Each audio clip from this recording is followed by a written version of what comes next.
Es devos pie biodermas speciālista, lai uzdot svarīgākos jautājumus par sejas ādas kopšanu. Dodamies!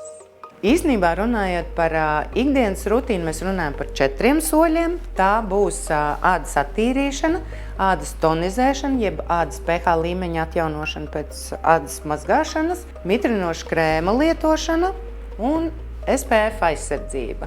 Jāsaprot, ka āda, kā orgāns mums visiem ir vienāda, tā galvenā atšķirība starp vīriešu un sieviešu ādu ir tāda, ka vīrietim fizioloģiski āda ir biezāka un tajā ir novērojami vairāk tauku dziedzera. Pamatā vīriešiem vairāk būs kombinēts ādas tips vai taukains ādas tips. Ādas kopšana ikdienā ir šie soļi neatšķirās, šie 4 soļi ādas attīrīšana, tonizēšana, krēma lietošana un SPF aizsardzība. Vīrieša sejas ādai droši vien vairāk patiks vieglākas konsistences krēmi, kas ir intensīvāk mitrinoši un iespējams ar seboregulējošām, ja taukus regulējošām sastāvdaļām.